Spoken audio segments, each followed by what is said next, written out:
नमस्कार दोस्तों, स्वागत है आपका अभिषेक क्लासेस के यूट्यूब चैनल पर। और बताइए कैसे हो आप सब। उम्मीद करता हूं ठीक होंगे, ठीक ही रहने चाहिए। दोस्तों, इंडिया पोस्ट ऑफिस नई भर्तियों को लेकर लाखों अभ्यर्थी इंतजार कर रहे हैं। आखिर कब तक नोटिफिकेशन आएगा, कब तक फॉर्म अप्लाई होंगे। एंड भर्ती आ जाने से पहले कुछ प्रश्न भी आते हैं बच्चों के, बार बार कमेंट बॉक्स में आकर कहते हैं, स्टाफ पर कहते हैं सर इस भर्ती में एग्जाम्स होगा या नहीं होगा, कैसे क्या सिलेक्शन होगा, हमारी एज ज़्यादा हो गई है, क्या हम फॉर्म अप्लाई कर सकते हैं, एग्जाम्स पैटर्न क्या कुछ रहेगा, कैसे तैयारी करें, कितनी वैकेंसीज आएगी। तो उन सभी सवालों को इकट्ठा करके मैं आपको एक सटीक जानकारी प्रोवाइड करवा रहा हूं। इंडियन पोस्ट ऑफिस नई भर्ती के बारे में सटीक जानकारी ले लीजिए, ए से जेड तक बातें करेंगे। थोड़ा बोर्ड पर ध्यान दे लेना भैया जी, वीडियो को मिस मत कर देना। अगर जिंदगी की तेरे को चिंता है ना तो पूरी वीडियो देख लीजिए, लाइक का बटन दबा देना एंड अपनी प्यारी प्यारी उंगलियों से सब्सक्राइब करके बेल आइकन प्रेस अवश्य कर देना। देखिए भैया जी, इंडियन पोस्ट ऑफिस नई बम्पर भर्ती 2023। अब दोस्तों सबसे पहला स्टेप मैं चलूंगा बम्पर भर्तियों की ओर। बम्पर भर्तियों का जिक्र किया गया है भारत देश में कि 9.8 लाख वैकेंसी 2023 में आने वाली है। मिशन मोड के तहत भी बताया गया है कि 10 लाख सरकारी नौकरी दी जाएगी। भारत सरकार बार बार वादा कर रही है कि हम 2024 से पहले कहीं ना कहीं 9 लाख से अधिक सरकारी नौकरी देंगे बेरोजगार अभ्यर्थियों को। अब 2024 से पहले का टाइम कितना है आप खुद अनुमान लगा लीजिए। जनवरी 2023 चल रहा है, 10-11 महीने आपके पास है। ये 10-11 जो महीने हैं ना दोस्तों, ये आपकी जिंदगी को बना देंगे, ये मैं आपको बिल्कुल लिखित कह सकता हूं। अगर आपने थोड़ा सा भी पॉजिटिव दिमाग रख लिया तो नेगेटिव भ्रांतियों से दूर हो जाइए। और यहां ध्यान दीजिए, 9.8 लाख वैकेंसियों में से भैया जी पोस्ट ऑफिस के अंदर, डाक विभाग के अंदर बहुत सारी वैकेंसीज आ रही है।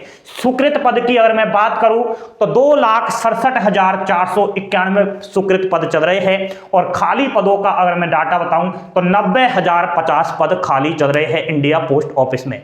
पद का मैं जिक्र करूंगा कौन से पदों में चल रहे हैं। यह जो डाटा मैंने आपको बताया है एकदम सटीक बताया है, क्योंकि हाल ही में अभी थोड़े ही दिन पहले पेपर के माध्यम से बताया गया था कि किस डिपार्टमेंट के अंदर कितने पद रिक्त चल रहे हैं, तो उनमें डाक विभाग का भी जिक्र किया गया है। देख लीजिए दोस्तों, यहां पर पोस्ट का नाम है और इधर आपको पोस्ट दिखाई देंगी। पहला पद है पोस्टमैन का, जिसे हम गांवों में डाकिया भी कहते हैं। तो दोस्तों पोस्टमैन के कम से कम 60,000 वैकेंसीज है, ठीक है। एंड मेल गार्ड के 1445 पोस्ट खाली है और एमटीएस के 37,539 वैकेंसी कहीं ना कहीं आएगी। तीनों वैकेंसियों को मिलाकर टोटल 98,083 वैकेंसियों का जिक्र किया गया है। ये मेरे मन से मैं नहीं बता रहा, आप थोड़ा यहां ध्यान दीजिए।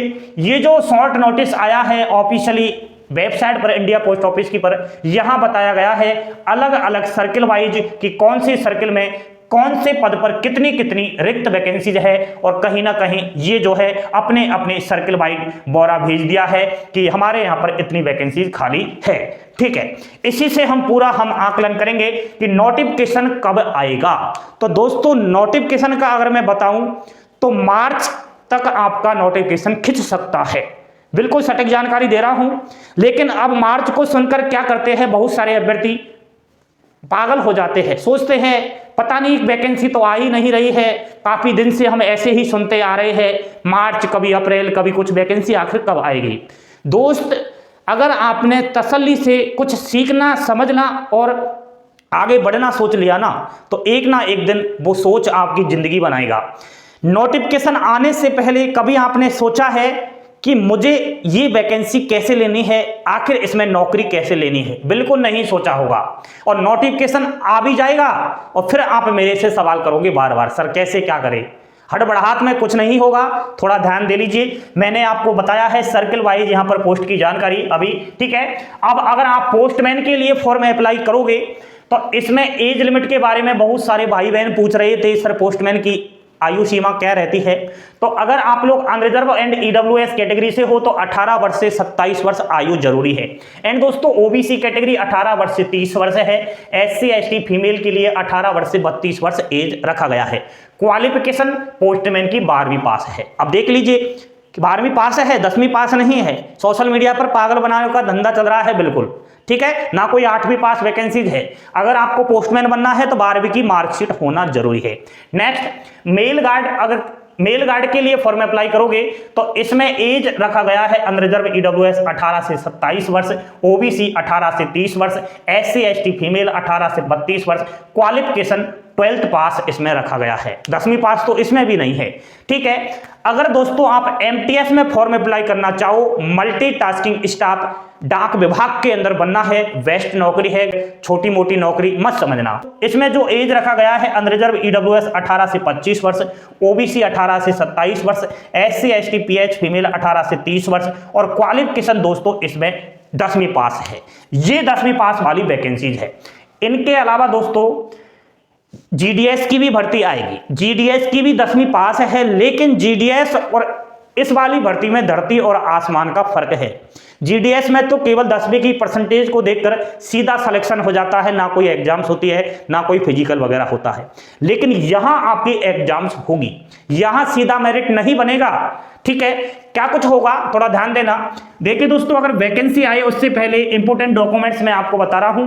ये जो डॉक्यूमेंट्स है अभी ही तैयार कर लीजिए, नहीं तो बाद में मेरी बात याद आएगी आपको। 10th 12th की मार्कशीट एंड सर्टिफिकेट आपके पास होना जरूरी है। एंड दोस्तों कास्ट सर्टिफिकेट बनवा लीजिए सेंट्रल वाला, ठीक है। आरक्षित श्रेणियों का बनता है, SC ST OBC non criminal आ रहे हो, ईडब्ल्यूएस वालों का ये बनता है, आप लोग बनवा लीजिए जाति प्रमाण पत्र सेंट्रल वाला, ठीक है। मूल निवास प्रमाण पत्र भी जरूरी चाहिए दोस्तों। जिस भी राज्य से बिलोंग कर रहे हो, जिस भी डिस्ट्रिक्ट से आप रहने वाले हो, वहां का तहसीलदार का मूल निवास प्रमाण पत्र जरूर होना चाहिए। नेक्स्ट कंप्यूटर प्रमाण पत्र, कंप्यूटर सर्टिफिकेट बनवा लीजिए, कम से कम 2 से 3 महीने वाला कोर्स होना चाहिए। एंड ड्राइविंग लाइसेंस अगर नहीं है तो इस भर्ती में फॉर्म अप्लाई की सोचना भी मत। 4 व्हीलर वाला लाइसेंस इसमें मांगा जाएगा, अभी भी मैं आपको बता रहा हूं। विश्वास अगर है तो बनवा लीजिए, नहीं विश्वास तो तब हो जाएगा जब वैकेंसी आएगी तब, ठीक है। ये डॉक्यूमेंट्स तैयार कर लेना भैया जी। एग्जाम्स पैटर्न पर कुछ सब्जेक्ट मैं आपको बता रहा हूं, वैसे ऑफिशियली तो कोई जानकारी है नहीं, लेकिन इतना तो हम जानते ही है, पढ़े लिखे हैं कि हर एग्जाम्स में कौन कौन सी सब्जेक्ट आती है। कोई ऐसा तो नहीं है कि इंडियन पोस्ट ऑफिस के द्वारा जो रिक्वायरमेंट आएगा इन पदों पर क्या इसमें कोई अलग से सब्जेक्ट्स पैदा होंगी? अलग से सब्जेक्ट तो पैदा नहीं होंगी ना, वही सब्जेक्ट आएंगी। डोंट वरी, चिंता करने की कोई भी आवश्यकता नहीं है। आप तो आज से ही स्टैटिक जीके, जनरल साइंस और करंट अफेयर्स देखना लग जाइए, ठीक है। इसके रिलेटेड मार्केट में ढेरों सारी बुक आपको मिल जाएंगी। ऐसा नहीं है कि इंडिया पोस्ट ऑफिस की कोई अलग से बुक आती है, सब्जेक्ट तो वही आती है। बहुत सारे अभ्यर्थी क्या करते हैं, जैसे बुक स्टोर पर जाते हैं तो वहां पर जो बुक का मेन पृष्ठ होता है ना, वहां पर बड़े बड़े अक्षर में लिखा हुआ होना चाहिए कि इंडिया पोस्ट ऑफिस की भर्ती के लिए यह बुक रामबाण सीरीज है। अरे भाई साहब, क्या पृष्ठ पर नाम लिख लेने से वो बुक उसी भर्ती की हो गई? नहीं, अंदर का जो माल मटेरियल है वही है जो ब्रह्मांड में सभी एग्जाम चल रही है।